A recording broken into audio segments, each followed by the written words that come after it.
Shalom saudara-saudaraku yang sangat dikasihi Tuhan Yesus. Puji Tuhan kita masih hidup dan dapat beribadah hari ini Minggu 15 November 2020. Kita sangat ditolong Tuhan selama 1 minggu yang lalu. Puji Tuhan, suka, duka, sehat, sakit, dan segala sesuatu datang bergantian dalam kehidupan kita. Tapi dengan yakin kita dapat berkata, Ebenezer, sampai di sini Tuhan menolong kita. Amin. Saudara, hari ini kita akan mempelajari firman Tuhan kembali. Dan hari ini dari Mazmur 21. Mari siapkan diri kita untuk menerima berkat Tuhan. Kita awali dengan doa. Bapa yang sangat baik, terima kasih oleh karena anugerah-Mu kami ada sampai hari ini. Dan Ebenezer, sungguhlah Engkau Allah yang menyertai kami. Terima kasih Bapa. Bapa, kami ampuni orang yang bersalah pada kami dalam nama Tuhan Yesus. Dan Bapa, ampunilah segala dosa kami dalam nama Tuhan Yesus. Kami sangat rindu diberkati oleh firman Tuhan hari ini. Urapilah kami dengan kuasa dan kasih-Mu. Ubahlah hidup kami supaya kami benar-benar mengasihi-Mu. Di dalam nama Tuhan Yesus kami berdoa. Amin. Mari saudara kita buka Mazmur 21 dan sambil mendengarkan Alkitab suara. Untuk pemimpin biduan, Mazmur Daud. Tuhan, karena kuasa-Mu-lah Raja bersukacita. Betapa besar kegirangannya karena kemenangan yang daripada-Mu. Apa yang menjadi keinginan hatinya telah Kau karuniakan kepadanya, dan permintaan bibirnya tidak Kau tolak. Selah. Sebab Engkau menyambut dia dengan berkat melimpah. Engkau menaruh mahkota dari emas tua di atas kepalanya. Hidup dimintanya daripada-Mu. Engkau memberikannya kepadanya. Dan umur panjang untuk seterusnya dan selama-lamanya. Besar kemuliaannya karena kemenangan yang daripada-Mu. Keagungan dan semarak telah Kau karuniakan kepadanya. Ya, Engkau membuat dia menjadi berkat untuk seterusnya. Engkau memenuhi dia dengan sukacita di hadapan-Mu. Sebab Raja percaya kepada Tuhan. Dan karena kasih setia yang maha tinggi, ia tidak goyang. Tangan-Mu akan menjangkau semua musuh-Mu. Tangan kanan-Mu akan menjangkau orang-orang yang membenci Engkau. Engkau akan membuat mereka seperti perapian yang menyala-nyala pada waktu Engkau menampakkan diri, ya Tuhan. Murka Tuhan akan menelan mereka, dan api akan memakan mereka. Keturunan mereka akan Kau binasakan dari muka bumi, dan anak cucu mereka dari antara anak-anak manusia. Apabila mereka hendak mendatangkan malapetaka atas-Mu, merancangkan tipu muslihat, mereka tidak berdaya. Ya, Engkau akan membuat mereka melarikan diri. Dengan tali busur-Mu, Engkau membidik muka mereka. Bangkitlah ya Tuhan, di dalam kuasa-Mu. Kami mau menyanyikan dan memazmurkan keperkasaan-Mu.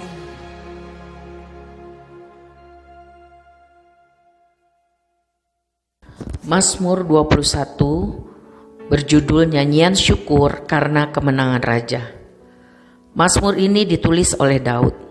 Ia sadar sekali bahwa segala yang baik yang dia miliki adalah pemberian Tuhan, anugerah Tuhan. Saudara, kita pun harus memiliki sikap demikian.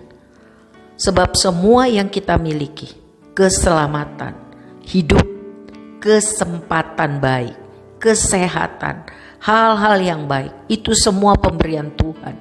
Sebab itu kita harus menggunakannya untuk mendatangkan pujian, syukur, dan kemuliaan bagi nama Tuhan. Jangan sebaliknya. Jangan kita tidak peduli dengan hal-hal yang baik yang Tuhan berikan kepada kita. Jangan menganggap itu biasa, lumrah. Sehingga kita bersikap asal-asalan, bahkan mempermalukan Tuhan melalui hidup kita. Dan bahkan lihat ayat 7, saudara. Diajarkan bahwa kita diberkati Tuhan untuk menjadi berkat bagi orang lain. Amin. Saudara, kita harus percaya sungguh kepada kasih dan kuasa Tuhan dan bergantung penuh kepadanya, bukan kepada kepandaian kita yang tidak seberapa, bukan kepada kekuatan kita yang kecil, bukan kepada keuangan, bukan kepada siapapun, sebab semuanya tidak bisa diandalkan. Kita harus menempatkan Tuhan Yesus sebagai fokus atau pusat kehidupan. Firman Tuhan harus jadi patokan dalam kehidupan kita. Jika demikian, maka kita akan mempunyai kemantapan, stabil. Mungkin kita harus melewati banyak hal-hal sulit dalam kehidupan. Tetapi jika Tuhan jadi fokus dalam kehidupan kita, dan firman Tuhan adalah patokan dalam kehidupan kita, maka Tuhan akan membuat kita firm, tidak goyah. Karena Tuhan adalah gunung batu yang teguh. Tuhan adalah fondasi kehidupan kita. Tuhan kita, Tuhan yang selalu beserta kita. Ia Immanuel. Kejahatan-kejahatan tidak akan abadi. Mazmur 21 mencatat itu. Tidak kekal, sementara. Tetapi hadirat Tuhan itu besar, lebih berkuasa dari apapun, dari siapapun. Dan kuasa Tuhan itu kekal dan abadi. Tuhan akan campur tangan untuk menolong umatnya dan menghukum kefasikan pada waktu dan cara Tuhan. Imani itu, saudara. Saudara, Mazmur 20 yang kita pelajari minggu lalu dan Mazmur 21 ini sangat berhubungan erat. Pasal 20 adalah doa sebelum perang. Pasal 21 adalah pujian pada Tuhan sesudah perang selesai. Keduanya adalah doa pada Tuhan tentang peperangan umat Tuhan melawan musuh-musuhnya. Saudara, pasal 20 dan 21 dapat diterapkan pada situasi peperangan rohani. Saat ini kita bergumul melawan kuasa kegelapan, si iblis yang jahat itu, yang tidak nampak nyata tapi sangat bisa dirasakan. Dan kita sangat merindukan kemenangan atas intimidasi kuasa kegelapan. Tuhan Yesus memberikan kita kuasa atas iblis dan setan-setan. Kalau saudara membaca kitab Injil Markus, salah satu hal yang utama yang ditekankan pada Injil Markus adalah kerinduan Tuhan Yesus, hasrat, keinginan Tuhan Yesus untuk mengalahkan iblis dan kuasa jahat dan membebaskan orang-orang yang diperbudak oleh iblis. Sebab iblis datang untuk membunuh, mencuri, dan membinasakan. Tetapi Tuhan Yesus datang untuk memberikan orang yang percaya kepadanya sungguh-sungguh hidup dan di dalam segala kelimpahan. Perjanjian baru berkali-kali menunjuk tentang orang-orang yang menderita karena penindasan dan pengaruh iblis. Sebab roh jahat yang tinggal di dalam diri orang tersebut menindas, menyiksa. Sesudah pertempuran Yesus dengan setan-setan, barulah mereka dibebaskan. Setan adalah makhluk roh yang berkepribadian dan berakal. Setan adalah anggota kerajaan iblis dan musuh Allah serta manusia. Setan itu jahat, kejam. Setan adalah kuasa yang juga terdapat dalam berhala-berhala. Jadi kalau kita menyembah Allah yang palsu, berarti kita juga menyembah setan-setan. Perjanjian baru memperlihatkan dunia sebagai terasing dari Allah dan dikuasai oleh iblis. Saudara boleh lihat di dalam Yohanes 12 ayat 31. Dan orang-orang percaya, orang Kristen harus senantiasa berperang melawan mereka. Melawan setan-setan itu. Dicatat di dalam Efesus 6 ayat 12. Setan dapat dan seringkali tinggal di dalam tubuh orang yang tidak percaya kepada Yesus. Serta dapat menggunakan suara mereka untuk berbicara. Akibatnya memperbudak orang itu, mempengaruhi mereka untuk melakukan yang jahat, yang bejat, yang rusak. Setan juga dapat mengakibatkan penyakit jasmani dalam tubuh manusia, sekalipun tidak semua penyakit disebabkan oleh roh jahat. Orang-orang yang terlibat pada ilmu sihir, spiritisme, berhubungan dengan roh-roh jahat, dengan mudah dapat mengakibatkan perbudakan kepada kuasa setan. Hati-hati saudara.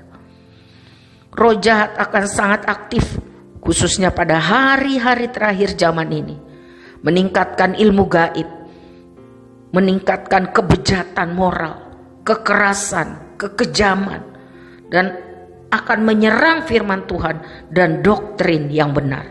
Itu semua tercatat di dalam Matius 24 ayat 24. Dan pencurahan utama dari segala kegiatan setan-setan adalah di dalam diri antikristus dan para pengikutnya.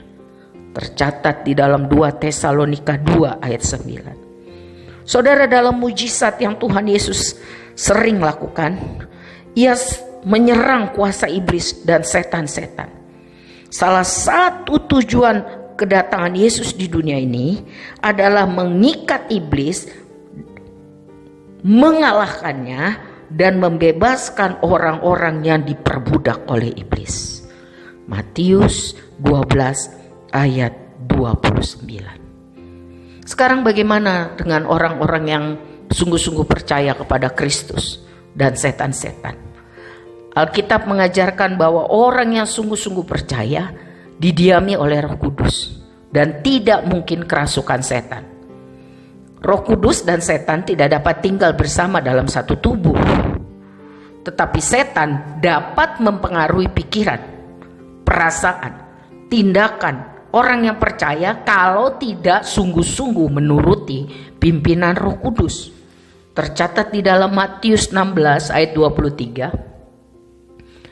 2 Korintus 11 ayat 3 dan 14. Ayat-ayat ini saudara baca lagi berulang-ulang sebagai warning, hati-hati supaya kita sungguh-sungguh melakukan firman Tuhan, sungguh-sungguh mempunyai persekutuan yang erat dengan Tuhan, hidup benar-benar dipimpin Roh Kudus. Tuhan Yesus menjanjikan kepada orang percaya yang sejati bahwa mereka akan menerima kuasa atas iblis. Kita harus mematahkan kuasa yang mereka ingin gunakan atas diri kita. Kita harus mematahkan kuasa iblis yang mau memerangi hidup kita secara rohani dengan kuasa Roh Kudus. Bacalah saudara di dalam Lukas 4 ayat 14 sampai 19. Dengan cara ini kita dapat terlepas dari kuasa kegelapan. Kita perlu hidup dipimpin oleh Roh Kudus. Menurut perumpamaan di dalam Markus 3 ayat 27, peperangan rohani melawan iblis meliputi 3 hal. Yang pertama, menyatakan perang terhadap iblis sesuai dengan tujuan Allah. Lukas 4 ayat 14 sampai 19 yang tadi. Yang kedua, memasuki rumah iblis. Dimanapun dia ada, diserang, dikuasai dengan apa? Dengan doa syafaat yang sungguh-sungguh. Dengan pemberitaan firman Tuhan yang diurapi Tuhan. Dengan membinasakan senjata tipu daya dan godaan setan. Baca di dalam Lukas 11 ayat 20 sampai 22. Jadi kita harus doa sungguh-sungguh. Hidup dipimpin oleh Roh Tuhan, taati firman Tuhan dengan sungguh-sungguh. Beritakan firman Tuhan dengan benar. Ya, selanjutnya, ayo rebut milik Tuhan.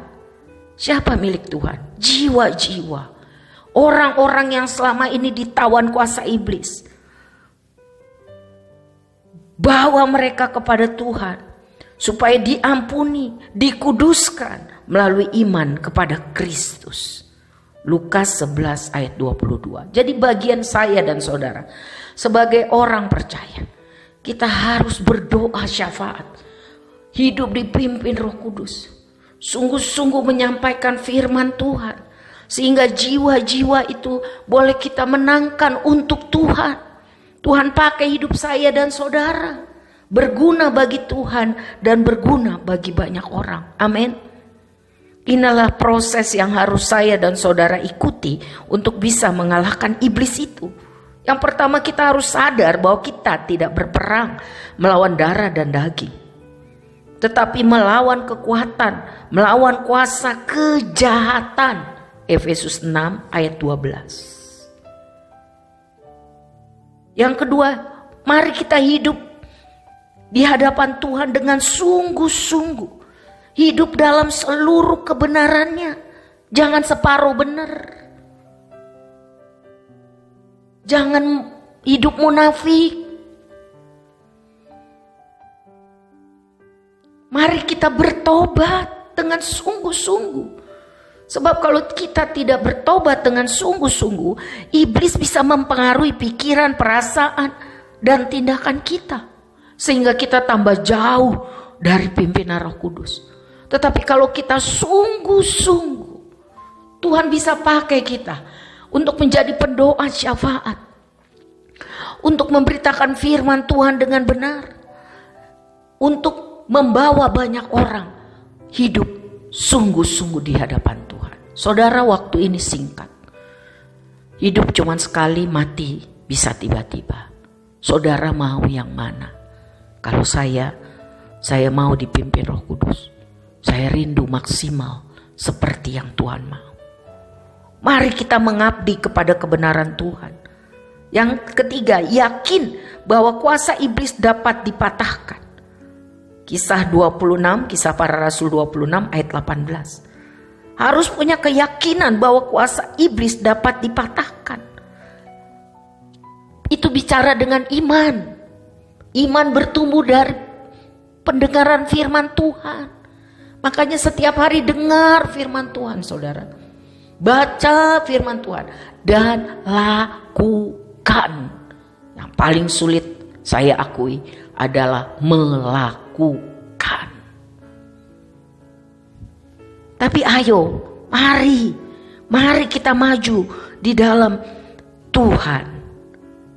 Ya. Dan sadarlah bahwa setiap orang percaya diberikan Tuhan senjata rohani yang ampuh untuk dapat membinasakan iblis. Saudara baca ya dari 2 Korintus 10 ayat 4 sampai 5. Firman Tuhan ini luar biasa. Kita hidup bukan asal hidup. Kita hidup ada gunanya. Kalau Tuhan masih kasih kita hidup sampai hari ini, salah satu gunanya adalah ini. Berdoa syafaat. Menang atas kuasa iblis dan setan-setan. Mendoakan banyak orang. Sampaikan firman Tuhan. Supaya banyak orang boleh percaya kepada Tuhan. Dan lakukan yang baik. Diberkati untuk menjadi berkat. Amin. Saudara-saudara, lalu beritakan Injil kerajaan Tuhan dengan penuh Roh Kudus. Bukan karena udah jago ngomongnya. tapi tidak melakukan. Oh ampun Tuhan, tolong kami terutama yang menyampaikan firman Tuhan tiap hari ini untuk melakukan. Doakan kami saudara, supaya jangan sesudah kami mengajar orang, kami pun ditolak. Itu firman Tuhan katakan. Ya saudara-saudara.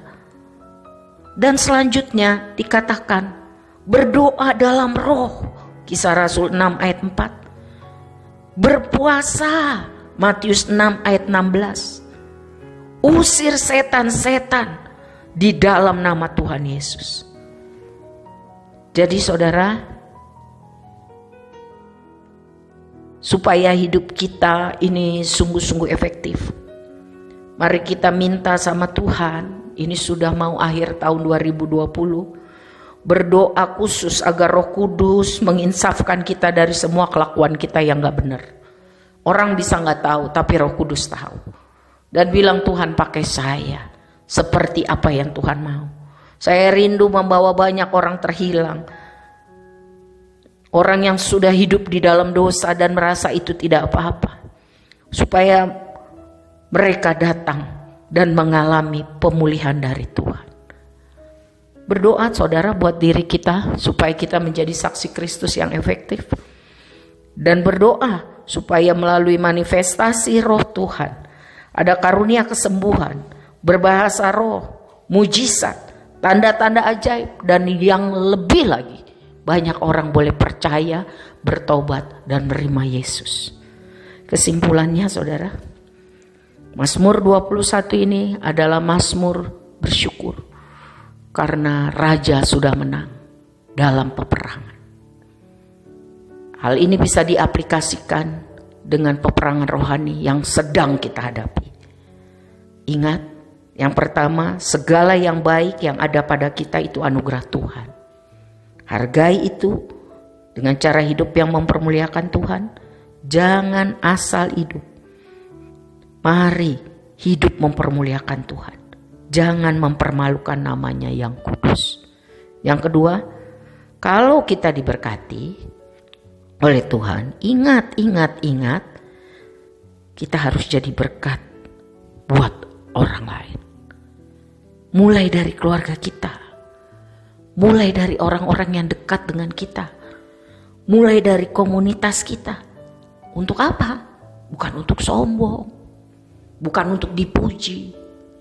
Alkitab katakan supaya orang melihat perbuatan kita yang baik dan mereka mempermuliakan nama Bapa yang di sorga. Kemuliaan bagi Tuhan di tempat yang maha tinggi. Tidak ada tempat buat kita sombong. Kita ini bukan siapa-siapa. Semua yang baik itu dari Tuhan. Dan yang ketiga, Tuhan memberikan kepada orang yang sungguh-sungguh percaya, sungguh-sungguh melakukan kehendaknya. Kalau ada dosa tidak biasa saja, cepat bertobat, mengaku dosa, memperbaiki diri, dan ikhlas dipimpin, dibentuk oleh Roh Tuhan. Maka orang seperti itu diberi kuasa untuk mengalahkan iblis dan setan-setan. Suatu kehidupan yang sangat efektif. Ayo saudara, mari kita hidup maksimal seperti yang Tuhan mau. Kalau kita hidup untuk kemuliaan Tuhan. Kalau kita hidup untuk menjadi berkat buat banyak orang. Segala hal yang menghalangi kepercayaan Tuhan, rencana Tuhan dalam hidup kita, mari kita akui dan mari kita bertobat. Kita semua perlu bertobat tiap hari supaya Tuhan bisa pakai hidup saya dan saudara maksimal. Indonesia perlu banyak orang yang berdoa syafaat. Indonesia perlu banyak orang Kristen yang sungguh-sungguh melakukan firman Tuhan, bukan sekedar KTP, tetapi sungguh-sungguh melakukan firman Tuhan. Mari kita responi firman Tuhan ini. Kita bersyukur kita masih bisa dengar firman. Tuhan menolong kita. Amin.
masuk dalam rencanamu Bapa. Pikiranku, kehendakku, ku serahkan padamu. Harapanku hanya di dalam-Mu. Ku kan teguh bersama-Mu Tuhan. Jadikanku bejana-Mu untuk memuliakan-Mu.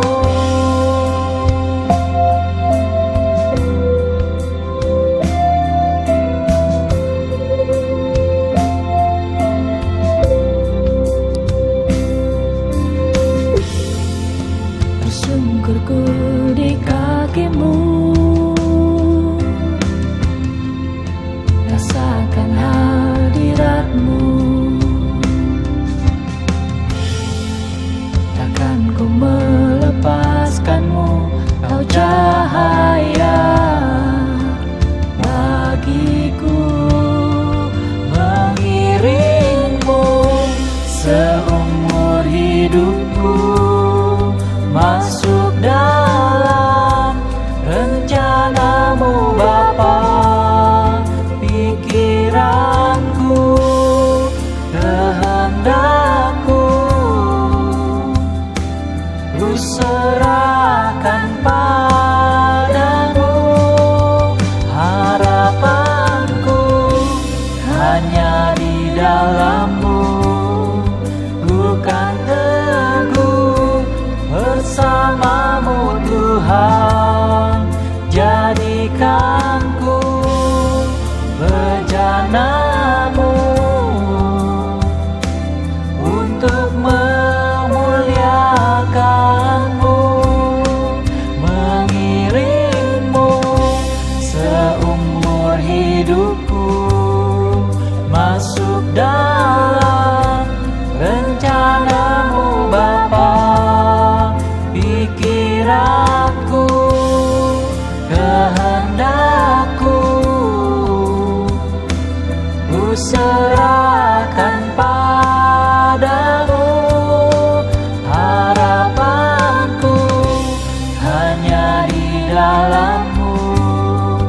Bukan teguh bersama-Mu Tuhan. Jadikanku bejana-Mu untuk memuliakan-Mu, untuk memuliakan-Mu,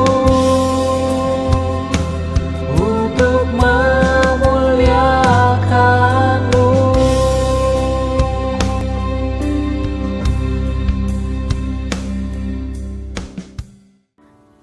Bapa yang baik, terima kasih. Firman-Mu mengajar kami dengan jelas bahwa semua yang baik yang kami terima itu dari Tuhan. Kami harus hargai itu dan hidup memuliakan Tuhan. Kami menyerahkan hidup kami Tuhan. Mohon ampun kalau kami sering hidup semau kami. Tidak hidup seperti apa yang Tuhan mau. Ampuni kami Tuhan dan bentuk kami setiap hari. Kami buka hati untuk Roh-Mu Tuhan. Jamah dan ajar kami Tuhan. Kami rindu Tuhan untuk menjadi berkat buat banyak orang. Kami rindu hidup kami efektif seperti rencana Tuhan. Pakailah hidup kami Tuhan. Pakailah hidup kami untuk mengasihi Tuhan dengan sungguh-sungguh. Pakailah hidup suami, istri kami, anak-anak kami, mantu-mantu dan cucu-cucu kami, hamba-hamba-Mu, staf pastoral, pengerja, anak-anak sekolah minggu, remaja, pemuda, para wanita, para pria yang mendengar firman Tuhan ini untuk hidup sungguh-sungguh mengasihi Tuhan, melakukan apa yang Tuhan mau. Waktu ini singkat. Kami mau benar-benar diberikan hikmat dan hati yang bijaksana supaya kami bisa hidup seperti yang Tuhan mau. Tuhan tolong kami, Roh Tuhan terus berbicara kepada kami, supaya kami efektif bagi Tuhan dan sesama. Kami rindu komunitas kami, keluarga kami yang boleh percaya kepadamu, yang belum hidup di dalam kebenaran firman-Mu, bertobat. Tuhan pakai kami menjadi saksi Tuhan dalam perkataan dan perbuatan. Kami rindu Tuhan, pergumulan-pergumulan kami Tuhan tolong. Beri kami hikmat, beri kami kekuatan, beri kami hati yang taat. Supaya waktu Tuhan tolong kami kembali mempermuliakan Tuhan. Kami kembali menceritakan perbuatan Tuhan yang ajaib. Semua hanya karena anugerah Tuhan. Jadi Tuhan, seorang pun dari antara kami tidak putus asa. Kuat di dalam nama Tuhan Yesus. Semangat di dalam nama Tuhan Yesus. Bersukacita di dalam nama Tuhan Yesus. Karena Tuhan masih punya rencana yang baik selama kami hidup. Terima kasih Tuhan buat kekuatan baru. Semangat baru yang kami terima hari ini. Apapun yang harus kami alami, Tuhan ada bersama kami.